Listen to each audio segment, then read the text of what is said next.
자, 동아시아사 75강. 오늘은 179페이지와 180페이지의 본문 내용을 바탕으로 동아시아의 국교 회복에 대해서 만나겠습니다. 태평양 전쟁 이후에 이게 종결이 되고 일본의 침략을 이제 벗어났던 대한민국 같은 신생 국가라든가 일본과 맞서 싸웠던 중국, 중화민국이나 혹은 중화인민공화국, 이들은 일본과의 관계가 당연히 끊어진 상황이에요. 애초에 일본이 침략을 했으니까요. 그렇기 때문에 이 전쟁 이후에 1945년 이후에 이 끊어졌던 외교 관계가 다시 맺어지는 그런 상황이 우리가 오늘 만나볼 내용입니다.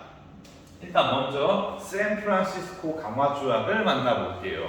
일단 여기에서 중요한 포인트는 샌프란시스코 강화 조약이 언제 체결되었냐? 6.25 전쟁 중이었던 1951년. 지난번 단원 마무리 모의고사 문제풀이 시간에 이거를 알아야 되는 문제가 몇 개 나왔었습니다. 전쟁 중에 체결된 조약이었고, 이 샌프란시스코 강화 조약은 일본과 연합국 사이에 태평양 전쟁으로 싸웠던 일본과 연합국 사이에 체결된 조약입니다. 전쟁을 마무리 짓는 거예요. 그래서 이 샌프란시스코 강화 조약의 문제는 이게 먼저 이 연합국의 일원으로 인정받지 못했던 대한민국이 초청이 되지 않습니다. 그리고 중국도 이 중국을 도대체 연합국의 멤버가 중국이 맞기는 한데 이 중국이 중화민국이 대표할 것이냐 중화인민공화국이 대표할 것이냐, 이 대표성의 문제로 그냥 둘 다 초청하지 않습니다. 또한 소비에트聯邦 같은 경우는 당시에 이게 동아시아에서 공산주의의 침략을 막기 위해서 일본을 다시 주권국가로 회복시켜가지고 공산주의를 막는 거점으로 작동시키려는 의도가 있었던 거고, 소련이 그걸 모르지 않아요. 거기에 더해서 이런 모든 일련의 작업들을 미국이 주도하니까 소련은 여기에 대해서 반발해서 참여하지 않습니다. 나중에 소련은 일본과 별도로 공동선언, 1956년에 별도로 일본과 소련이 체결을 해서 이 전쟁 문제를 해결을 합니다. 이 샌프란시스코 강화 조약은 일본이 저지른 전쟁에 대한 책임을 제대로 묻지 않았고, 일본이 저지른 전쟁에 대해서 피해를 겪은 아시아 지역에 대해서 제대로 배상 문제가 마무리되지 않았다는 그런 한계가 있습니다. 그래서 일단 여기에 한국과 중국과 소련이 참여하지 않았다는 점, 그리고 샌프란시스코 강화 조약이 1951년도 6.25 전쟁 중에 체결되었다는 점, 두 가지는 반드시 알아주셔야 됩니다. 자, 다음 이제 이렇게 냉전 상황 속에서 동아시아의 국제관계가 어떻게 흘러가나를 만나볼게요. 일단 냉전 시기에는 이 공산주의도 똘똘 뭉치고 자본주의 진영도 똘똘 뭉쳐요. 물론 공산주의 진영은 나중에 언급하겠지만은 분열을 겪습니다. 하지만 우리 자본주의 진영, 미국이 주도하는 동아시아의 안보 진영을 공고히 확고하게 다지기 위해서 미국은 국교 회복을 통해서 운명 공동체로 동아시아의 자본주의 진영이 함께 하고자 하는 겁니다. 그래서 기본적으로 이런 국교 회복은 미국이 주도하는 동아시아의 안보 체제를 강화하는 그런 의도가 있습니다. 그래서 일단 중화민국과 일본이 외교 관계를 맺습니다. 1952년에 화일 평화조약. 오늘 배우는 것들은 연도를 유감스럽지만은 아셔야 됩니다. 요게 모의고사와 수능에 킬러 문제로 나오기에 제법 괜찮거든요. 이게 비록 지난 이번 수능이 제가 생각하기에는 킬러 문제가 이전만큼 강하지 않았어요. 이전처럼 뭔가 양심이 출타해서 1년, 2년 단위로 커트가 되는 그런 식의 킬러 문항은 나오지 않았거든요. 물론 수학 능력 시험 문제도 나중에 별도로 제가 문제풀이를 해드릴 겁니다. 네. 여튼 52년도에 중화민국과 일본이 수교를 합니다. 중화민국과 이 화가 중화민국이에요. 중화민국과 일본이 수교를 해요. 그리고 이제 일본과 우리 대한민국의 관계입니다. 이승만 정부 시기에 미국이 요청을 해요. 왜냐면은 자 당시에 동아시아 라인업이 이제 소련 돼지가 있고 스탈린 돼지가 이제 마오쩌둥 돼지랑 김일성 돼지랑 함께한 이 동아시아의 빨간 돼지 동맹들이 있어요. 여기에 맞서 싸우는 미국이 있고 이제 한국이 있고 대한민국 그리고 일본이 있고 타이완 넘버원 중화민국이 있는데 자 문제는 자 미국은 셋 다 동맹입니다. 일본은 중화민국과 외교를 체결을 했어요. 근데 이 둘은 대한민국과 일본은 체결을 안 했거든요. 그래서 미국이 이승만 정부에 대해 요청을 해요. 야, 니네 이제 그만 일본과 외교 관계를 맺어라. 그래야지 우리가 함께 가지 않겠니? 라고 얘기를 했는데 일단 이 둘 사이의 문제에서 이제 일본의 사과와 배상이 없이는 할 수가 없다. 아무리 미국의 요구라도 요게 있어야 된다.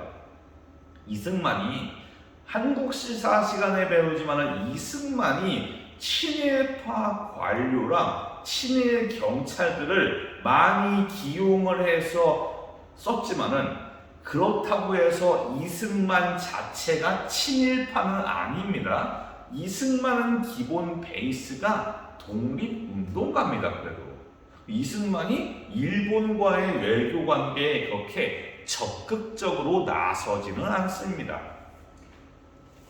결국 이래서 이승만 정부 시기와 제2공화국 장년내각 시기에는 이게 진행되지 않다가 박정희 정부 시기에 와서야 이 세 명의 이 세 국가의 모든 니즈가 맞아 떨어집니다. 뭔 소리냐? 대한민국은 뭐가 필요하냐? 돈이 필요해요. 박정희 정부가 경제 개발을 하고 제1차 경제 개발 5개년 계획을 추진을 해야 되는데 공장을 만들어야 되는데 돈이 없습니다. 이런 상황이니까 돈이 필요한 박정희 정부는 외국에서 돈을 끌어올려고 했고 미국은 안보 체제를 공고하기 위해서 이 붉은 돼지 동맹들과 맞서 싸우기 위한 그런 안보 체제를 확고하게 하기 위해서 이 한국과 일본이 동맹을 맺어야 되는 거고 외교 관계를 맺어야 되는 거고 동맹이란 말은 실수했습니다. 외교 관계. 또한 일본의 입장은 이 동아시아에서 안정적인 시장, 메이드 인 재팬을 팔 수 있는 안정적인 시장을 확보하고자 했습니다. 이 삼박자가 맞아 떨어진 결과 이제 이런 삼박자의 결과 이 한국, 대한민국 내부의 반대, 6.3 시위와 같은 반대에도 불구하고 1965년에 한일 기본조약이 체결이 돼서 유무상 다 합쳐서 8억 달러를 제공하는 차관으로 제공하는 그런 내용으로 합니다. 이 한일 기본조약은 일단 동아시아사에서는 우리 교과서에는 이거와 관련된 성격들은 좀 빼고자 합니다. 한국사 시간에 나오니까 그때 좀 더 보강을 하세요. 자, 이렇게 해서 이제 중화민국, 일본, 대한민국, 미국이 연결되는 이 동아시아 자본주의 반공산주의 네트워크가 형성이 되었습니다. 자, 근데 이제 이런 냉전 체제가 흔들립니다. 그 시작은 베트남 전쟁이에요.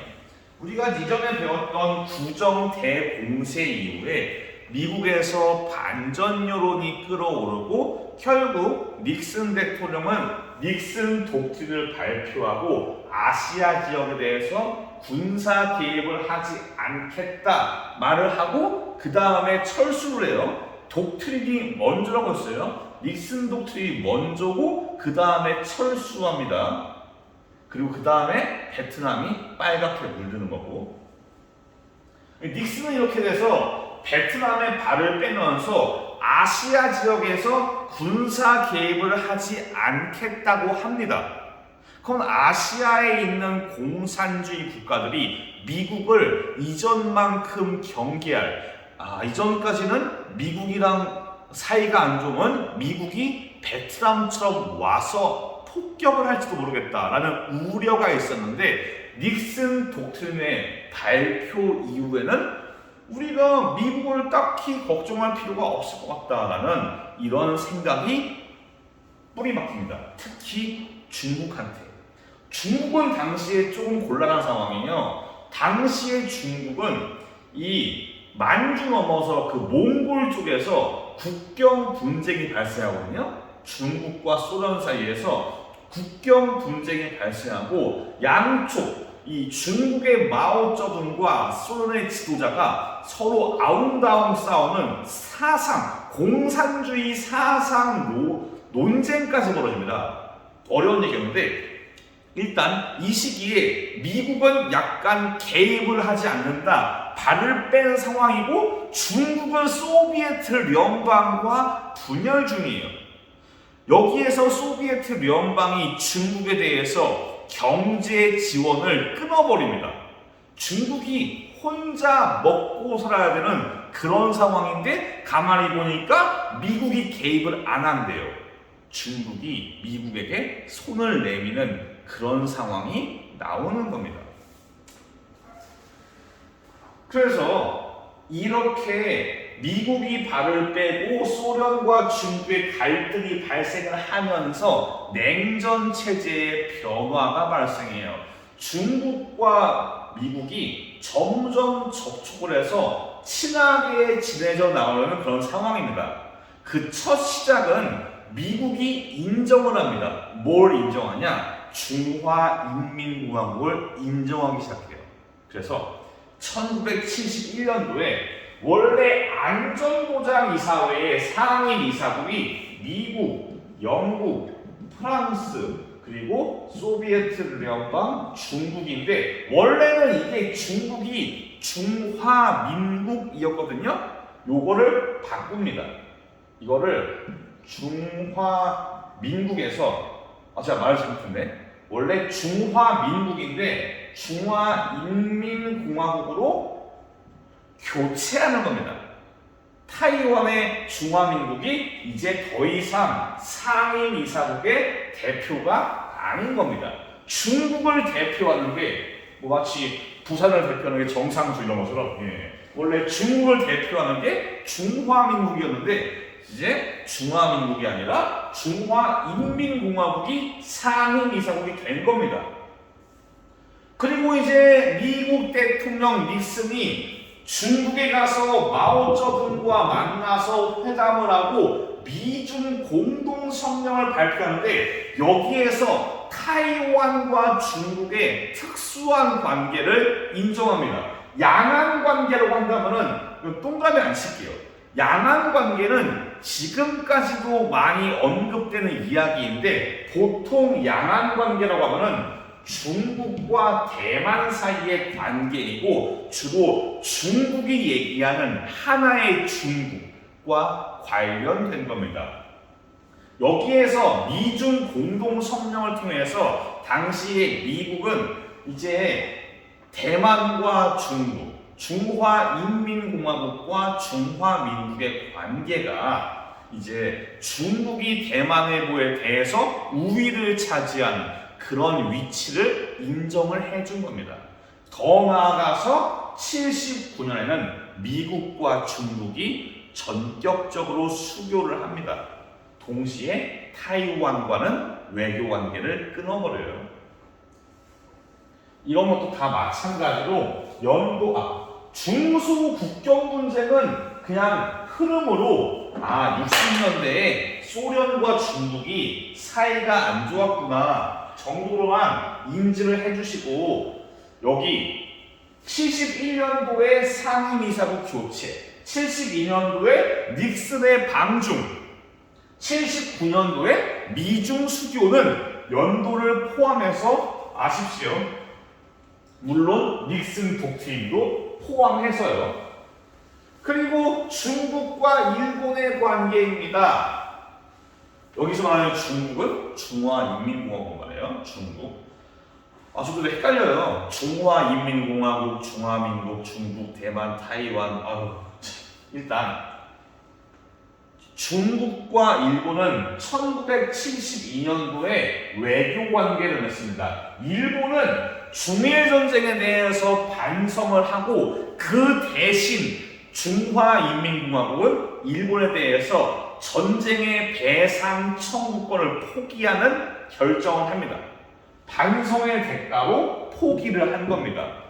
물론 지금 볼 때 일본이 과연 침략을 반성을 하겠냐는 참 그런 게 있어요. 반성을 정말 했을까 일본이.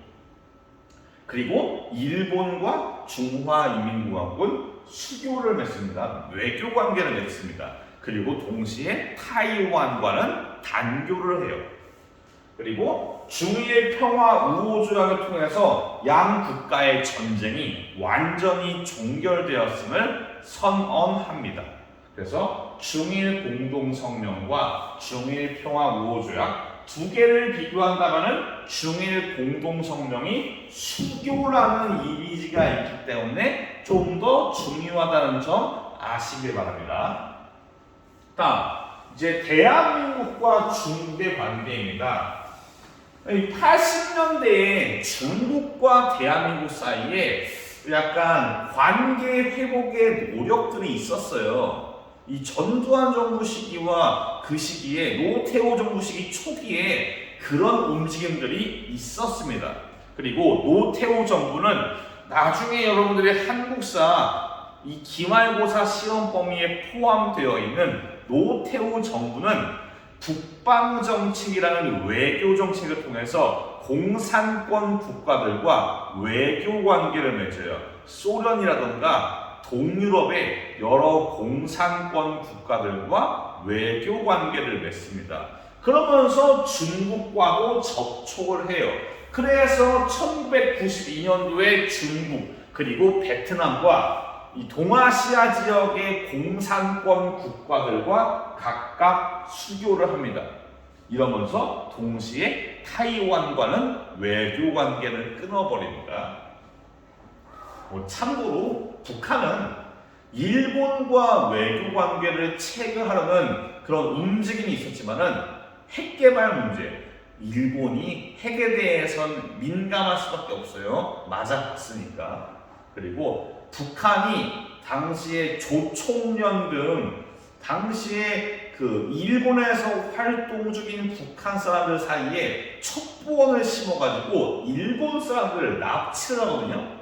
이 납북한 일본인들 문제로 인해서 일본과 북한은 외교 관계가 형성되어 있지 않고 있습니다.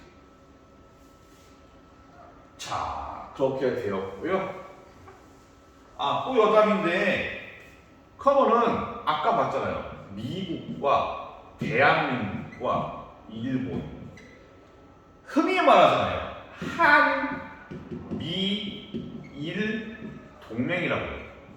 이게 맞는 말일까요? 동맹은 우리와 일본은 동맹은 아닙니다. 외교 관계를 형성한 우호 국가는 맞는데 동맹까지는 아닙니다. 보통 동맹이라고 말할 정도면은 서로 간에 안보 조약이나 상호 방위 조약, 군사적인 협력 이런 것들이 끈끈하게 이어져야지 동맹이라 말하는데 여기 둘은 이어져 있어요. 여기는 동맹이에요. 여기는 동맹이에요. 한국과 일본은 동맹까지는 아닙니다. 우호적인, 나름대로 우호적인, 비록 우리가 일본과 계속 요새 사이가 안 좋지만은 그렇다고 우리가 일본과 전쟁할 거 아니잖아요. 일본과 사이가 안 좋더라도 우호적인 관계는 있는 겁니다. 적대국은 아니니까. 하지만 동맹까지도 아닌 겁니다. 그래서 어디선가 한미일 동맹 그러면은 여기는 동맹이 아니라는 것을 인식해 주세요.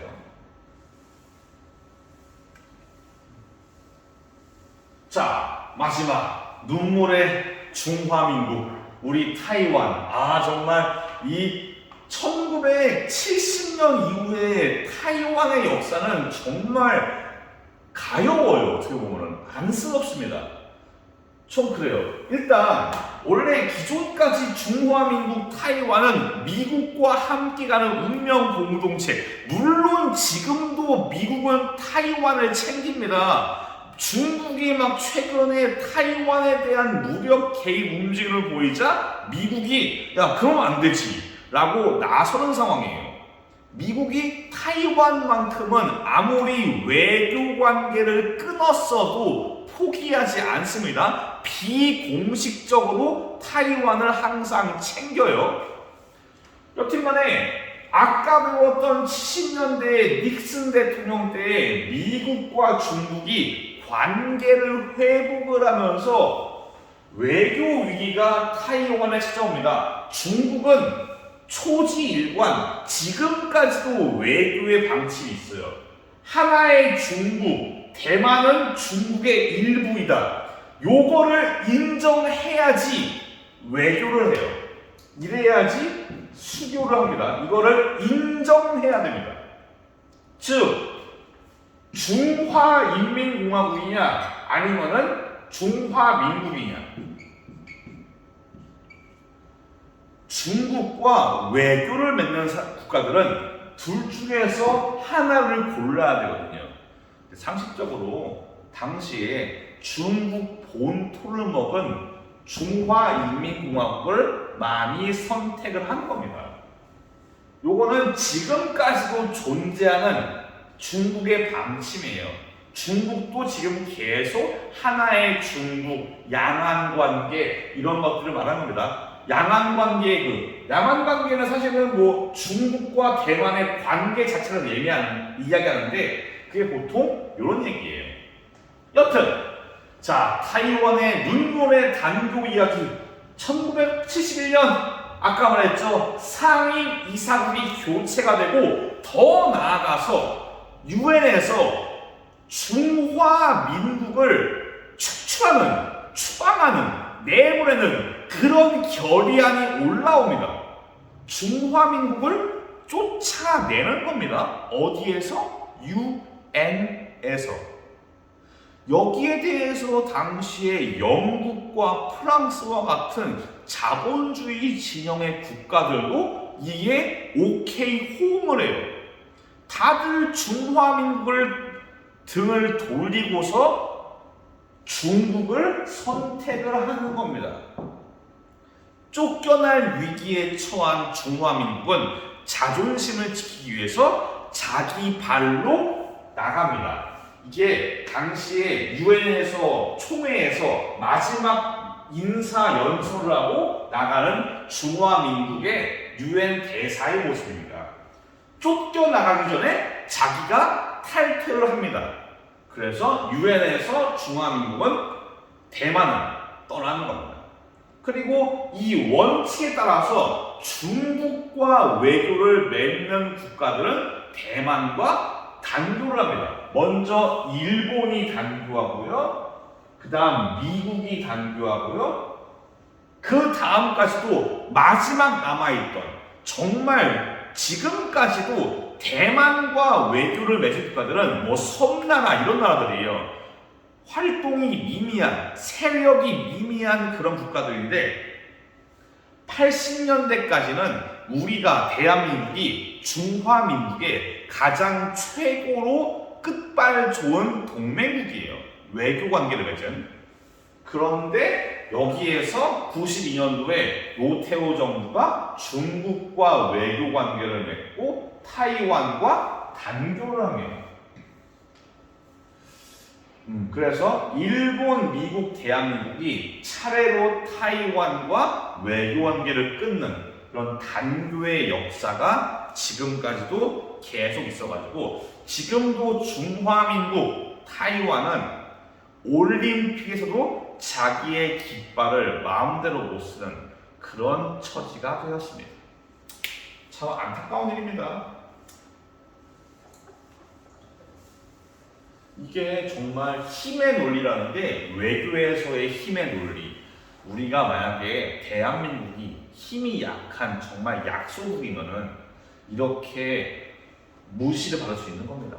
우리가 좀 더 우리가 약소국은 아니에요. 사실 우리가 좀 여담인데 우리가 아시아 지역에서 원체 이웃 국가가 원체 지금 아시아 지역에서 중국, 러시아, 일본, 미국 다 강대국이니까 지금 전 세계 순위 1, 2, 3, 4위가 다 있잖아. 이런 상황이니까 우리가 약해 보이는 거지 우리 자체가 전 세계에 비교한다면은 약한 건 아니에요. 하지만 그래도 이웃 국가가 다 세니까 우리도 항상 긴장을 하고 이 북한의 김정은 돼지랑 잘 견제를 해야 되는 겁니다. 이 김정은 돼지가 땀만 못 품게. 자, 시간에 좀 잡소리가 길었습니다. 오늘 수업은 여기까지입니다. 다음 시간은 동아시아의 국교회도 앞서 배웠던 샌프란시스코 강화 조약이라든가 이 동아시아의 국가들이 맺은 여러 조약들에 대한 문제를 간단하게 몇 문제 풀어볼게요. 조약들이 많아서 오늘 배운 거는 시간 순서의 정리가 필요하니까 시험 전에 제가 나눠드릴 연표를 참고하세요. 이번에도 연표는 나갑니다. 고생 많았습니다. 다음 시간에 뵐게요. 감사합니다.